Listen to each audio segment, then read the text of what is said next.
we have discussed till in vegetative propagation the natural method of vegetative propagation. Now we will discuss about the artificial method of vegetative propagation. Since vegetative propagation is a fast method of reproduction, so it has been adopted by human beings. So when vegetative propagation carried out by human beings to grow plants is called as artificial propagation. What I am saying again, I am repeating the definition of artificial propagation. When vegetative propagation is carried out by human beings to grow plants is called as artificial method of propagation, and one such propagation is done by tissue culture. Now what is tissue culture is? Tissue culture is the method of cultivating plants.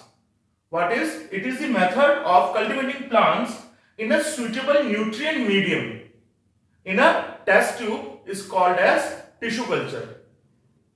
Let me repeat it again for you. The method of cultivating plants in a suitable nutrient medium in a test tube is called as tissue culture. Students, we have already discussed in vegetative propagation, natural method of vegetative propagation. Now let us concentrate on artificial method of vegetative propagation. Here the first method of vegetative artificial method is tissue culture. I have already discussed with you the definition. Again I am repeating for you. The process of cultivating new plants in a suitable medium in a test tube is known as tissue culture. What? The process of cultivating new plants in a suitable nutrient medium in a test tube is called as tissue culture. Now let us discuss what happened in tissue culture. First of all, from the parent plants, shoot tip is cut. You can see shoot tip is cut, and these shoot tip are divided into thousands of tissues, and then these tissue pieces are tissue pieces are put in a nutrient medium in a test tube with a germ-free environment. What is happening here? These tissue pieces are transferred into a nutrient medium in a test tube with a germ-free environment. They are after that, when these tissue pieces are grown in nutrient medium as a unorganized mass of cells, these unorganized mass of cells are called as callus. What they are called? They are called as callus, and these callus are transferred into a growth hormones. What is the role of growth hormone? Growth hormone helps to induce the process of root system and shoot system. So the growth of roots and shoots is faster as in normal situation. So then after that, when the roots and shoots are grown, so a new plantlet is developed, and after that these plantlet are transferred into a soil and develop as a new plant, and then these plantlets are grown as a new plant. What is happening again? I am repeating for you. First of all, from the parent plant, shoot tip is cut. After that, these shoot tips are cut into a thousand of small tissue pieces. What is happening with tissue pieces? These tissue pieces are put in a nutrient medium in a test tube. After that, in these test tube, the tissues are grown as an unorganized mass of cells, which are called as callus. After that, these callus are transferred into a growth hormones. These growth hormone helps in the process of making the process faster for the formation of roots and shoots. By this, new plantlets are grown, and these new plantlets are grown into a soil, and then after they develop as a new plant. So thousands of plants are grown with the small pieces of tissues with this tissue culture process. Example can be of orchids and asparagus. So we were discussing about the artificial method of vegetative propagation. First method we have already discussed, that is tissue culture. Now let us discuss about the other different methods of vegetative propagation of artificial method. Okay. So second method is stem cutting. What is happening here? A part of the stem with a bud is cut from the main plant. As you can see in the diagram, a part of the stem with a bud, here it is cut from the main plant and then it is placed in the moist soil. Okay. After a few days, roots develop at the lower end of the stem and new leaves come out from the buds at the upper end. What is happening? Again, I am repeating. Few days later, when we have placed the stem with the bud in a moist soil, after few days, the roots are developed from the lower end of the stem and new leaves come out from the buds from the upper end. So by this, new plant is developed. Example can be of rose, sugarcane and pineapple. The third method of artificial method of vegetative propagation is layering. What is happening here? One of the lower branches of the main plant. What is? One of the lower branches of the main plant. Here you can see this is the main plant and this is the lower branch. This part is the lower branch which is bent down. What we are doing? We are bending down in such a way so that it touches the soil. It should touch the soil and then it is then covered with the moist soil. Then we will cover it up with the moist soil. After few days, root develop from the bent part. Here you can see, very well see that this is the bent part and we have already covered with the moist soil. Then after few days, roots are developing from this bent part, so that by this new plant is growing. Example can be lemon, jasmine and mint. Again I am repeating for you. In layering, one of the lower branches of the main plant is bent down. Lower branches of the main plant is bent down. How it is done? In such a way that it touches the soil. And after that, it is then covered with the moist soil. It is then covered with the moist soil. After few days later, from the bent part of the plant, the roots are developing. By this, new plants are developed. Okay. Example are lemon, jasmine and mint. Now let us discuss about what is grafting is. We have already discussed 3 types of artificial method. Now let us discuss the 4 types of artificial method of vegetative propagation. What is grafting is? Here, new varieties of plants are developed by combining features of 2 different plants. What is happening here? New varieties of plants are developed by combining features of 2 plants which are different from each other, and root portion is taken from one plant.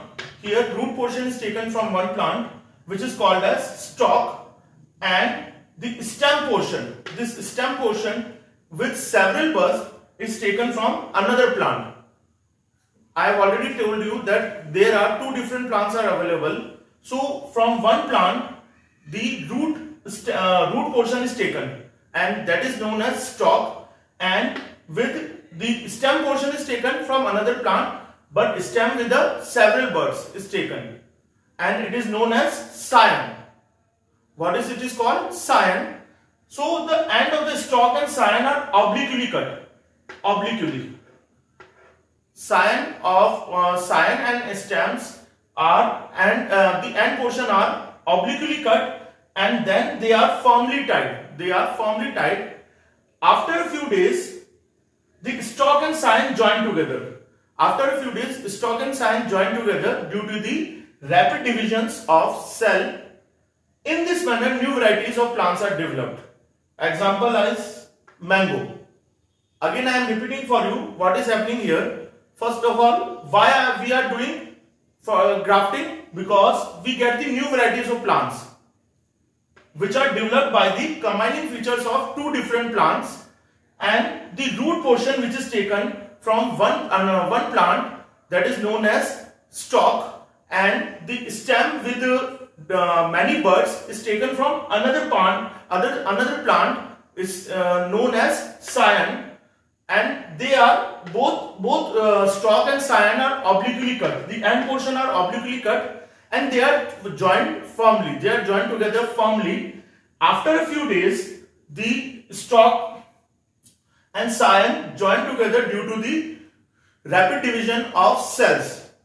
What is happening here? Because of rapid division of cells, stalk and scions are joined together, and by this new varieties of plants are developed. Example is mango. So we were discussing about the asexual reproduction method. Here let us discuss about another types of method of asexual reproduction. First is binary fission, second is multiple fission. Binary fission is the most common method of asexual reproduction in unicellular organisms. Where it is the most common method? In unicellular organisms. What are unicellular organisms? We all know that those organisms which are made up of a single cell are called as unicellular organism. So what is happening here? The nucleus is divided into two parts, two nuclei. The nucleus is divided into two nuclei, and after that cytoplasm is divided into two parts, and each part contains a nucleus. Okay, and then that is why two identical cells are formed, which are called as daughter cells, and after that these daughter cells grow as a mature cells, new mature cells. Okay, again I am repeating for you what is happening here. First of all, the inside the organism, nucleus is first divided into two nuclei. The nucleus is divided into two nuclei, and after that cytoplasm is divided into two parts, and each part contains a nucleus. These nuclei contains, each part contains a nucleus, and after that these two identical cells are formed, which are called as daughter cells, and they develop or grow as a new or mature cells. Example are amoeba and bacteria. Now what is happening in multiple fission? Here cells divide into more than two daughter cells. In binary fission, cell was divided into two nuclei, but here what is happening here? Here the cell is divided into more than two daughter cells, and this takes place under unfavorable condition, where when an organism forms a cyst around itself. What is happening? During the unfavorable condition happens, the organism form a cyst around itself. What is cyst now? Cyst is a thick protective layer coating which gives the protection to the organism during the unfavorable condition. So inside the cyst, what is happening? Cell divides repeatedly to form daughter cell. The process is not stopped here. Inside the cyst, cell divides repeatedly to form daughter cells, and when the condition becomes favorable for the cell, the cyst breakdowns. When the condition becomes favorable for the cell, the cyst breakdowns and daughter cells are released. And these daughter cells grow as a new or mature organisms. Example can be, you can see in this diagram. This is the diagram of Chlamydomonas. Here the Chlamydomonas develop a cyst around itself. It is the unfavorable condition, but during the cyst formation, inside the cyst, the cell divides repeatedly to form a daughter cells. These are the daughter cells, and when the favorable condition happens, the daughter cells are released because the cyst breakdowns, and from them daughter cells are released, and they grow as a new and mature organisms. Example are Chlamydomonas and cholera. Now let us discuss about the topic budding, which is also a method of asexual reproduction. Here a small outgrowth called bud develops on the body of the parent organism. What is happening? In this diagram you can very well see the small outgrowth called bud is developing on the body of the parent organism, and the nucleus divided into two. The nucleus is divided into two, and one nucleus is migrated to the bud, and it develops into a new organism. First of all, the bud is formed on the body of the parent organism. Then the nucleus is divided into two. From that two nucleus, one nucleus migrates to the bud and develop as a new organism, and it detaches from the parent and leads an independent life. After that, it detaches from the parent organism and leads an independent life. Sometimes the buds remain attached to the parent organism, and a chain, in this way a chain of buds are formed. Here you can see in this diagram, the buds are remain attached to the parent organisms, so chain is forming, and the example can be as yeast. So please note down your homework from page number 35. You have to attempt from short and precise topic. Question A's number 1 question and number 2 question, and from duet length you will have to attempt question B's question 1 and question 3 question, and question C's number 2 question. These all our questions are based on the topic which we have covered today, and you will have to write down in these questions in your notebook.